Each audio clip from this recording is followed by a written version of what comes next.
Hello students and my dear friends, I am Dr. Shalini Shukla and today is 31st of December 2021, Friday. Inspiration of the day is every task, goal, race and year comes to an end. Therefore, make it a habit to finish strong. In today's discussion, we are going to cover these articles. So let's start with article number 1 given on page number 1. Amid sudden COVID surge, center flags 8 states.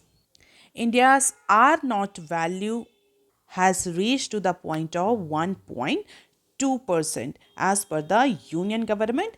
It means cases are increasing, not the shrinking. Cases mean COVID 19, new cases are increasing. What is R naught value? R naught value indicates the spread of COVID 19. It is a quotient value that basically indicates what is the level of spread of COVID 19. So, India's R value, R naught value, has achieved the 1.22 level, and therefore center has asked the Delhi, Haryana, Tamil Nadu, West Bengal, Maharashtra, Gujarat, Karnataka, Jharkhand, all these 8 states to remain vigilant. Why? Because the number of cases are increasing significantly into these states on the basis of weekly infection and positivity rate there. तो इन 8 राज्यों में Covid 19 के नए case increase होते हुए दिख रहे हैं, जिसकी वजह से इन 8 राज्यों को हाई विजिलेंट मोड पर रहने के लिए सेंट्रल गवर्नमेंट ने बोला है. अगर बात करें ओमिक्रॉन के केसेस की, तो ऐसा नहीं है कि मोस्ट ऑफ द जो केसेस हैं वो ओमिक्रॉन के हैं, बट यस दिल्ली में जितने भी नए केसेस मिल रहे हैं that 50 to 40% cases are related to Omicron only, but delta variant के केसेस का नंबर भी इंक्रीज होना शुरू हो गया है. तो कुछ स्टेट ने सुमोटो अपने अकॉर्डिंग डिसीजन लिए हैं, जैसे कि वेस्ट बंगाल गवर्नमेंट ने थर्सडे को अनाउंस किया that they are going to suspend all the direct flights from UK and those coming from other high risk countries as notified by union government from January 3rd. हालांकि economy के lockdown को लेकर के, Covid related restrictions को लेकर के waste Bengal की जो चीफ मिनिस्टर है उन्होंने बहुत ज़्यादा एग्रीमेंट नहीं देखा है. उनका ये कहना है कि अगर कोविड रिलेटेड रिस्ट्रिक्शन डाले जाएंगे तो definitely it will impact the economy of the state. So अभी इनिशियल लेवल पे जो 8 डिस्ट्रिक्ट या जो ऐसे डिस्ट्रिक्ट हैं जहाँ पर कोविड के केसेस बढ़ रहे हैं उन पे कुछ स्पेसिफिक रेस्ट्रिक्शन लगाए जा सकते हैं, बट वेस्ट बंगाल ने जो जितनी भी इंटरनेशनल फ़्लाइट्स जो कि हाई रिस्क कंट्री से कनेक्ट होती हैं उनको फ़िलहाल के लिए सस्पेंड करने का डिसीजन लिया है. अगर 8 डिस्ट्रिक्ट की बात करें इंडिया में that are reporting over 10% weekly positivity rate across the country, और जिसकी वजह से इंडिया का जो सिंगल डे राइज है कोविड का वो 13,000 न्यू कोविड केसेस तक पहुंच गया है आफ्टर 49 डेज लो.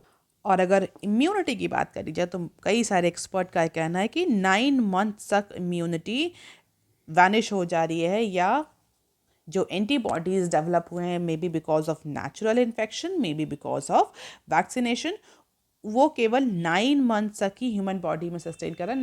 9 मंथ के बाद वो एंटीबॉडीज वैनिश हो जा रहे हैं. इसका मतलब क्या हुआ? इसका मतलब ये हुआ कि then individual become susceptible to the COVID-19 variant, any variant again, क्योंकि जो एंटीबॉडीज उसे इम्यूनिटी प्रोवाइड कर रही हैं उस पर्टिकुलर इंडिविजुअल को, वो 9 महीनों के बाद वो वैनिश हो जा रही हैं.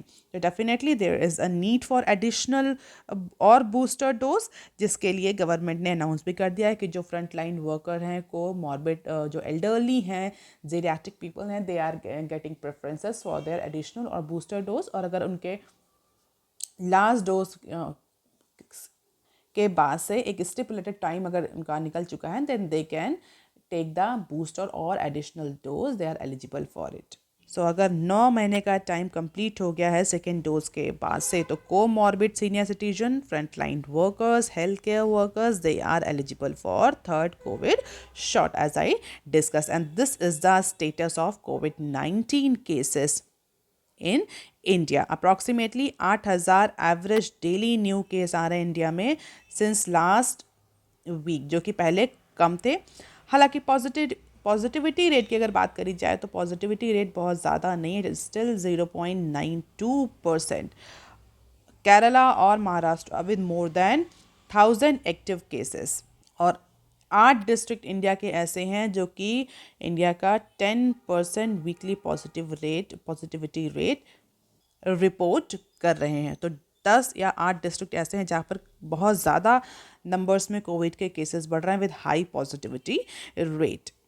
और 14 डिस्ट्रिक्ट ऐसे हैं जिनका पॉजिटिविटी रेट 5 से 10% का है। तो इट मीन्स कि केसेस जो हैं वो बढ़ना शुरू हो गए हैं, maybe because of weather, maybe because of new variant. और जो 8 स्टेट हैं उनको हाई अलर्ट पे रखा गया है। And definitely this is the number of other state, you do not need to remember it, you can just have the glimpse of it in order to understand the concern of union government. अब देख लेते हैं article number 2 that is given on page number 4। States to FM raise your share in central schemes. जैसा कि हम पिछले कई news analysis में डिस्कस करते हुए आ रहे हैं कि there are pre budget meetings going on, pre budget deliberations and negotiations are going on with stakeholder, policy makers, industry representatives and other experts. तो कई सारे एसोसिएशंस के साथ में, मिनिस्टर्स के साथ में, डिपार्टमेंट के साथ में प्री बजट मीटिंग हो रही है जहाँ पर उनके कंसर्न लिए जाते हैं और उनकी एक्सपेक्टेशन की अपकमिंग बजट से उन रिप्रेजेंटेटिव बॉडीज़ को क्या चाहिए, क्या उनकी डिमांड है और उन्हें क्या लगता है, what is their opinion, what next budget should be like. तो प्री बजट मीटिंग में जो स्टेट्स के रिप्रेजेंटेटिव से, बेसिकली स्टेट गवर्नमेंट से मीटिंग होनी थी हमारी फाइनेंस मिनिस्ट्री की, तो स्टेट गवर्नमेंट के रिप्रेजेंटेटिव्स आए थे। उनका ये कहना है that centre should increase its share of expenditure in centrally sponsored scheme. तो जितनी भी सेंट्रली स्पॉन्सर्ड स्कीम है उन स्कीम्स में स्टेट्स ने फाइनेंस मिनिस्ट्री से डिमांड किया है कि आप अपना शेयर बढ़ाइए। What is the share you are contributing in all central sponsored scheme, उन सेंट्रल स्पॉन्सर्ड स्कीम में अपना शेयर बढ़ाइए। And make higher borrowing limits for states unconditional and should give direct income support to some section of the society among other recommendation। तो बहुत सारी recommendation हुई इस meeting में जो स्टेट्स के रिप्रेजेंटेटिव ने सेंट्रल गवर्नमेंट को दी, सेंट्रल गवर्नमेंट को मीन्स फाइनेंस मिनिस्ट्री को दी, जिसमें जो 3 रिकमेंडेशन है उनको बिजनेस स्टैंडर्ड ने कवर किया है। पहला ये कहा गया है सेंटर से कि आप अपना जो शेयर है सेंट्रली स्पॉन्सर्ड स्कीम में उसमें अपना शेयर इंक्रीज करिए। इसके अलावा जो बोरोइंग लिमिट्स है, फिस्कल डेफिसिट को कंट्रोल करने की जो बोरोइंग लिमिट्स है स्टेट गवर्नमेंट पर, उस लिमिट को बढ़ा करके अनकंडीशनल, पहले लिमिट बढ़ाइए फिर जो कंडीशंस हैं उन कंडीशंस को भी रिलैक्स करिए। Apart from it certain section of the society में भी marginalise section should be given the extra support during this pandemic period और अपकमिंग बजट। अब यहाँ पर एक की टर्म है सेंट्रली स्पॉन्सर्ड स्कीम। बेसिकली 2 तरह की आपने स्कीम्स का नाम सुना होगा कि जो सेंट्रल गवर्नमेंट फंडेड होती हैं। एक होती हैं सेंट्रल सेक्टर स्कीम CSS और एक होती है सेंट्रल स्पॉन्सर्ड स्कीम जो कि इस न्यूज़ में इंक्लूड करी गई। तो एक होती है सेंट्रल सेक्टर स्कीम और central sponsored scheme. What are the difference between these two types of scheme? The government schemes which are designed, planned and completely funded by central government are known as central sector scheme. It means central government पूरा 100% funding करती है, 100% इस particular scheme को run करती है, implement करती है। Based on the subject from union list the schemes are formulated by centres, generally implemented by central departments as well. Beside this, there are some schemes that are only implemented in states, but the funding comes from the center government. So these types of schemes are called as central sector scheme, 100% funding by center government. What is centrally sponsored scheme? Centrally sponsored schemes are basically those types of schemes that are funded partially by both center as well as the state government. In short, we call them CSS. तो जो CSS schemes होती हैं उसमें centre और state government दोनों ही कुछ part में अपना अपना फंडिंग करती हैं। It means these types of schemes are not totally funded by centre government और state government. So CSS is basically the way through which the central government helps the state to run their plans financially. So a certain percentage of funding is provided by states, although most of it rest with the central. तो ज़्यादातर जो portion होता है वो जो कह सकते हैं फंड का जो ज़्यादा अमाउंट होता है वो सेंट्रल गवर्नमेंट कवर करती है, थोड़ा सा शेयर जो है वो स्टेट्स भी शेयर करती हैं, डिपेंड करता है, कहीं 90-10 का रेशियो होता है, कहीं 70-30 का रेशियो होता है, it depends on the scheme as well. And the amount of state participation varies from state to state. A lot of central government ministries directly transfer the required fund to the states, and the implementation of CSS scheme is made under the union territory or simply by state government. So these schemes are created on the areas that are covered by state governments. तो अगर बहुत ज़्यादा deep इस particular issue पर जाएँ, इस particular concept में जाएँ, तो CSS can be divided into three categories on the basis of funding pattern. Although I do not want to discuss those three types, but yes, core of the core, core and optional. So there are three categories: core of the core and optional. And there is financial participation from the states in every such scheme, whether it is a core of core or optional. The share comes in the form of states differ depending on the scheme category, and definitely geographically and demographically disadvantaged states get higher share from the center government in comparison to the those states which are actually well placed, those who are actually not disadvantage in terms of geography, in terms of demography. तो इन्हीं CSS schemes में state जो हैं वो demand कर रहे हैं centre को अपना शेयर और इंक्रीज करना चाहिए. Apart from these short of recommendation, अपनी जो बोरोइंग्स हैं उसकी लिमिट को भी इंक्रीज करने के लिए स्टेट्स ने डिमांड करी. उन्होंने कहा कि पैंडेमिक की वजह से हमारी जो इकॉनमी है वो बहुत ज़्यादा इम्पैक्ट हुई है, जिसकी वजह से हमें बोरोइंग करने की परमिशन दी जाए और ज़्यादा बोरोइंग करने की परमिशन दी जाए bye centre government. Apart from it कुछ ऐसे सेक्शन हैं सोसाइटी के जिसके लिए डायरेक्ट सपोर्ट की भी डिमांड करी है. डेफिनेटली मार्जिनलाइज सेक्शन की बात हो रही है या डिसएडवांटेजेस सेक्शन की बात हो रही है, जहाँ पर स्टेट्स गवर्नमेंट ने यह कहा है कि they want more and more support, direct support from centre. But in तीन डिमांड्स में अलग अलग स्टेट्स का अपना अलग अलग ओपिनियन था. लेकिन अगर यूनानिमस डिमांड की बात करें तो अप्रॉक्सीमेटली हर स्टेट्स ने, इंक्लूडिंग दो states that are govern by Bharatiya Janata party, मतलब रूलिंग पार्टी के थ्रू भी जो गवर्न हो रहे हैं, अप्रॉक्सीमेटली सारे स्टेट्स की एक चीज़ पर जो डिमांड थी वो यूनानिमस थी, एक सहमति के साथ डिमांड रखी. वो क्या डिमांड थी? That was the good and service tax compensation to be extended for 5 more years, क्योंकि वो फाइनेंशियल ईयर 22 में वो कॉम्पनसेशन का पीरियड ख़त्म हो रहा है.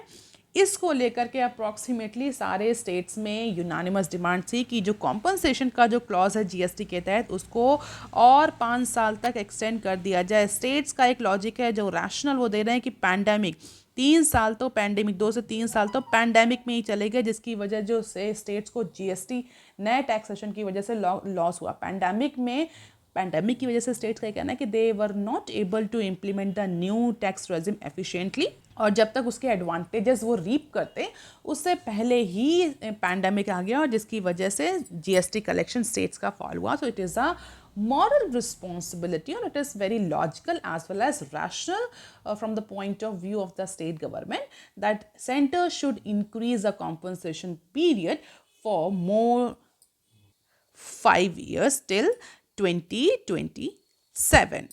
और ऐसा नहीं कि सिर्फ जो बीजेपी के अलावा जो रूलिंग स्टेट्स हैं उनका डिमांड है, इवन बीजेपी रूल स्टेट्स ने भी इस पर्टिकुलर डिमांड पर सहमति जताई, उनकी भी यही डिमांड है. And this issue does not come under the ambit of union budget but yes under the GST council, जिसकी मीटिंग फ्राइडे को शेड्यूल्ड है. तो फाइनेंस मिनिस्ट्री से डिमांड करी जा रही थी. Definitely finance ministry is also one of the very important constituents of GST council, जिसकी वजह से ये डिमांड रखी गई कि जीएसटी कॉम्पनसेशन का जो टाइम पीरियड है उसको 2027 तक एक्सटेंड किया जाए. इसके अलावा अगर बात करें फूड सब्सिडी की, प्री बजट नेगोशिएशन जितने भी हो रहे हैं उसमें गवर्नमेंट का इस बार का जो फोकस है वो फिस्कल कंसोलिडेशन पर रहेगा थोड़ा बहुत. इसीलिए गवर्नमेंट ने स्टेट्स को बोल भी दिया है दैट दे शुड, मिनिस्ट्रीज और डिपार्टमेंट्स को भी डायरेक्ट किया है कि एडिशनल बोरोइंग या एडिशनल फंडिंग नहीं करी जाएगी. हालांकि अगर हम न्यूज़ को फॉलो कर रहे हैं तो हम देख रहे हैं कि continuously states, departments, organisations are demanding additional fund for upcoming year in order to support their economy. इसी तरह अगर बात करी जाए फूड सब्सिडी की, तो as per the recent data food subsidy इस फाइनेंशियल ईयर के लिए, फाइनेंशियल ईयर 22 के लिए जितना एलोकेशन हुआ था, बजटेड जो एस्टिमेट था कितना था 2.4 ट्रिलियन, उससे कई ज़्यादा फूड सब्सिडी जो है उस पर एक्सपेंडिचर हुआ है, अप्रॉक्सीमेटली 4 ट्रिलियन का. तो what is the news? Food subsidy in financial year 22 to be about ₹4 trillion versus BE of ₹2.4 trillion food secretary. तो रीसेंट डेटा के अकॉर्डिंग इस साल के लिए जो एस्टिमेट्स थे या जो बजटेड एलोकेशन था फूड सब्सिडी को लेकर के, उस एलोकेशन से कई ज़्यादा खर्चा हुआ है. बजटेड एलोकेशन, बजटेड एस्टिमेट कितना था? ₹2.4 trillion. But as per the recent data, as per the food secretary, the ongoing physical year is expected to be little less than ₹4 trillion. So addressing the reporter in New Delhi, Food Secretary said 2.25 trillion subsidies estimated for procurement and distribution of the food grains under NFSA. What is NFSA? National Food Security Act, while an additional 1.47 trillion has been incurred for implementation of प्रधानमंत्री गरीब कल्याण अन्न योजना. तो प्रधानमंत्री गरीब कल्याण अन्न योजना के इम्प्लीमेंटेशन के लिए 1.47 ट्रिलियन का एडिशनल एक्सपेंडिचर हुआ. तो टोटल जो फूड सब्सिडी पर इस पर्टिकुलर फाइनेंशियल ईयर में जो एक्सपेंडिचर होने वाला है वो एंटिसिपेट ये किया जा रहा है कि अप्रॉक्सीमेटली 4.2 ट्रिलियन का हो सकता है, और बजटेड एस्टिमेट कितना था? 2.43. तो let's see how government will actually curb this for upcoming years budget. अब देख लेते हैं article number 3 that is given on page number 4. Credit card spends dip 11% after record show in October. अक्टूबर के महीने के डेटा हमने जब डिस्कस किया था अभी कुछ दिनों पहले, जहां पर हमने डिस्कस किया था कि जो क्रेडिट कार्ड का एक्सपेंडिचर है वो रिकॉर्ड हाई जंप हुआ है अक्टूबर के महीने में. But as per the recent data credit card spending जो कि अक्टूबर के 11.6%, अक्टूबर के लेवल से 11.6% तक रिड्यूस हुई है for the month of November. तो हम ये कह सकते हैं कि फेस्टिवल सीजन की वजह से क्रेडिट कार्ड का जो एक्सपेंडिचर, जो ट्रांजैक्शन, जो वैल्यू थी वो अक्टूबर के मंथ में इंक्रीज होती हुई दिख रही थी. बट अगेन नवंबर आते आते उसमें 11.6% का डिक्रीज देखा गया है on a month basis. However the spend rose by 43% year on year basis. लेकिन पिछले साल के कंपैरिजन में क्रेडिट कार्ड स्पेंडिंग जो है इस महीने में 43% ज़्यादा है. That is all because of the recovery in economic activity and rise in the share of e commerce transaction. अगर वैल्यू की बात करी जाए तो अप्रॉक्सीमेटली 89,492.69 करोड़ का वैल्यू के ट्रांजैक्शन हुए हैं in the month of November. हालांकि पिछले अक्टूबर में this number was approximately 1 lakh crore. और अक्टूबर में पहली बार ऐसा हुआ था कि इतना ज़्यादा अमाउंट का ट्रांजैक्शन इंडिया की हिस्ट्री में हुआ था. बट फिर भी इस बार 11% का डिक्रीज है, जो कि अक्टूबर के महीने में 25% का इंक्रीज देखा गया था मंथ ऑन मंथ बेसिस के कंपैरिजन में, despite of a high base. तो एक्सपर्ट्स का ये कहना है कि अक्टूबर के मंथ में फेस्टिवल सीजन थे जिसकी वजह से ये रिकॉर्ड हाई जो नंबर था 1 ट्रिलियन का मार्क ये क्रॉस किया था क्रेडिट कार्ड एक्सपेंडिचर्स और वैल्यू और ट्रांजैक्शंस ने. लेकिन ये जो हाई एक्सपेंडिचर का ट्रेंड है ये अभी फिलहाल दिसंबर तक कंटिन्यू रहेगा, दिसंबर जनवरी तक. लेकिन इतना नहीं बढ़ेगा, ये दोबारा से 1 ट्रिलियन का मार्क नहीं अचीव करेगा क्योंकि festive seasons are now at their end. Half जनवरी तक आते आते जो फेस्टिवल सीजन्स हैं वो कम हो जाएंगे. तो ये 1 ट्रिलियन का मार्क अब दोबारा से या रिसेंटली फिलहाल के लिए अचीव नहीं हो पाएगा एज पर द एक्सपर्ट्स. लेकिन फिर भी जो ट्रेंड है हाई एक्सपेंडिचर का that will be on rise as per the experts. So this is the moderating rate of credit card expenditure. However, in the month of October, it has achieved the significant record. जो कि पिछले महीने से लेकर इस महीने 11% तक decrease देखने को मिल रहा है. बट ये हाई एक्सपेंडिचर थोड़ा सा मेंटेन करेगा, बहुत शार्प डिक्रीज नहीं दिखेगा till the month of January as per the expert. अब देख लेते हैं some other news clips. GST council set to talk textile tax rate. So तो जीएसटी काउंसिल की 46 मीटिंग होने वाली है. इस पर्टिकुलर मीटिंग में जो फ्राइडे को आज होने वाली है, the agenda of meeting will be to discuss the recently announced hike in GST rates for textile which comes into effect from January 1. तो टेक्सटाइल के केस में जो जीएसटी रेट्स हाइक किए गए हैं उस पर नेगोशिएशन होना है, क्योंकि textile is one of the very important core area for exporters. India में textile is very important export commodity, और जिस तरह से टेक्सटाइल पर जीएसटी के रेट बढ़ाए हैं that will make the Indian export less competitive in the international market. और जिस तरह से बांग्लादेश और वियतनाम कॉम्पिटिटिव एडवांटेज गेन कर रहे हैं over other textile products of countries, उसको देखते हुए इंडिया में जिस तरह से जीएसटी रेट बढ़ाएं, इसका डेफिनेटली इसको लेकर के बहुत ज़्यादा अपोजिशन है. And the council could also deliberate the report of 2 groups minister which are set in the last GST council meeting in September in order to revise these textile rate GST rates on textile. तो इसमें इस particular Friday की meeting में जो कि आज होनी है, टेक्सटाइल के जीएसटी रेट पर इम्पॉर्टेंट डिसीजन हो सकता है. इसके अलावा भी हमने रिसेंटली डिस्कस किया जीएसटी कॉम्पनसेशन का जो टाइम बढ़ाने की 5 साल टाइम बढ़ाने की बात हो रही है, जहाँ पर उसको 2027 करने की बात हो रही है, जो कि अभी इस फाइनेंशियल ईयर में ख़त्म हो रहा है. इस पर्टिकुलर टॉपिक पर भी नेगोशिएशन या डिस्कशन हो सकता है. टेक्सटाइल को लेकर के, टेक्सटाइल पे जो डीएसटी लगा है उसको लेकर के स्टेट्स के भी अलग ओपिनियन है. तो एक यूनानिमस डिसीजन में आ पाना टेक्सटाइल में इट्स वेरी वेरी क्रूशल, क्योंकि कल अलग अलग स्टेट्स के अलग अलग ओपिनियन. जैसे अगर बात करें Rajasthan does not believe the rate hike on textile could be roll back, specially when countries like Bangladesh are giving stiff competition in this sector. तो फिलहाल के लिए जीएसटी काउंसिल में textile is one of the very important point of negotiation. Let's see क्या decision होता है, government textile के GST को लेकर के क्या डिसीजन लाती है. अब देख लेते हैं next clip. Domestic mutual fund foreign holdings balloon 2 to 9%. So mutual funds investment in share of companies listed abroad surged this year, increasing to 33,000 crore as of November from 10,000 crore in the month of December 2020. तो पिछले साल के comparison में इस साल ऐसे companies जो कि म्यूचुअल फंड में इन्वेस्ट करती हैं, specially for the share of those companies which are listed abroad, तो ऐसा कंपनीज ऐसा म्यूचुअल फंड इन्वेस्टमेंट अप्रॉक्सीमेटली 200% तक बढ़ा. तो म्यूचुअल फंड कंपनीज का ऐसी कंपनीज में इन्वेस्टमेंट इंक्रीज हुआ है जो कि फॉरेन टेरिटरी पे लिस्टेड हैं. The sharp climb seen in the figure of tracker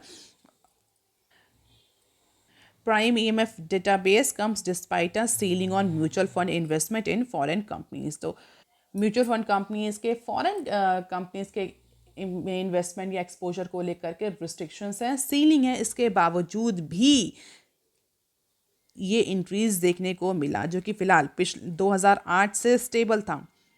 Despite of the ceiling on mutual fund investment in foreign companies, which has remained unchanged at $7 billion since 2008, an increasing number of asset managers are launching a scheme that invest abroad. तो फिलहाल के लिए mutual funds का जो exposure है वो foreign companies या foreign registered companies पर ज़्यादा हुआ. The data shows that Tesla, Google parent company that is alphabet, and computing company NVIDIA are among the top holdings, and the top 10 holdings account for more than half of the assets under management by these mutual fund companies.